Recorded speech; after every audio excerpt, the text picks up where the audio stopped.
विंडमगंज थाना क्षेत्र में बालू माफियाओं का बढ़ता आतंक, प्रशासन और वन विभाग की भूमिका पर गंभीर सवाल।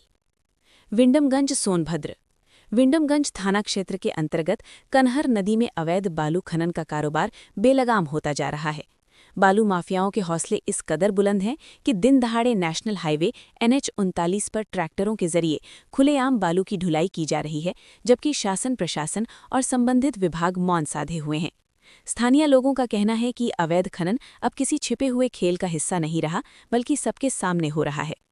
सूत्रों के अनुसार प्रतिदिन लगभग 10 से अधिक ट्रैक्टर बिना किसी वैध परमिट के कनहर नदी से बालू निकालकर सड़कों पर दौड़ते नजर आते हैं। ये खनन न केवल खनन नियमों का खुला उल्लंघन है, बल्कि पर्यावरण और नदी के अस्तित्व के लिए भी गंभीर खतरा बन चुका है। नदी के किनारे बड़े बड़े गड्ढे हो गए हैं, जिससे बरसात के मौसम में दुर्घटनाओं की आशंका बढ़ गई है।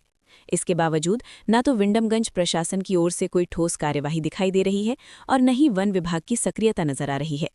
स्थानीय ग्रामीणों और राहगीरों का आरोप है कि अवैध खनन में लगे ट्रैक्टर दिन भर NH-39 पर फर्राटा भरते हैं, जिससे सड़क सुरक्षा भी खतरे में है। कई बार तेज रफ्तार ट्रैक्टरों से हादसे होते होते बचे हैं, लेकिन जिम्मेदार अधिकारी आंखें मूंदे बैठे हैं। लोगों में ये चर्चा आम है कि बिना स्थानीय प्रशासन और विभागीय मिलीभगत के इतने बड़े पैमाने पर खनन संभव नहीं है। वन विभाग की भूमिका भी सवालों के घेरे में है, क्योंकि कनहर नदी का क्षेत्र वन सीमा से जुड़ा हुआ माना जाता है। इसके बावजूद खनन पर रोक नहीं लग पा रही है। यदि समय रहते इस पर अंकुश नहीं लगाया गया, तो आने वाले दिनों में नदी का प्राकृतिक स्वरूप पूरी तरह नष्ट हो सकता है।